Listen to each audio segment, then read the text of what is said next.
азаматтарымыз жалпы халықтық референдумда осы және басқа да ұсыныстарға қолдау білдірді. Конституциялық сот барлық заңдар мен заңға сәйкес актілердің Конституцияға сәйкестігін қамтамасыз етуге тиіс.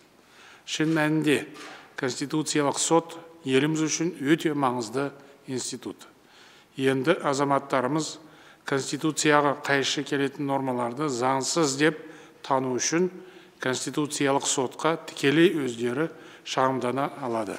Сонымен қатар бас прокурор және адам құқықтары жөніндегі уәкілде Конституциялық сотқа жүгінуге құқығы бар. Жалпы прокуратура, сот, құқық қорғау органдарының жұмысына қойылатын талап айтарлықтай күшейеді.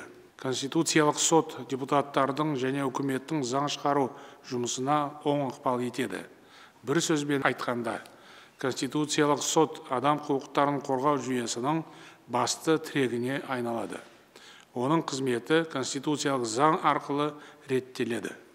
Қазылардың тәуелсіз болуына кепілдік берілген. Олардың мәртебесі заң жүзінде бекітілді. Яғни Конституциялық соттың сапалы жұмыс істеу үшін қажетті барлық жағдай жасалды.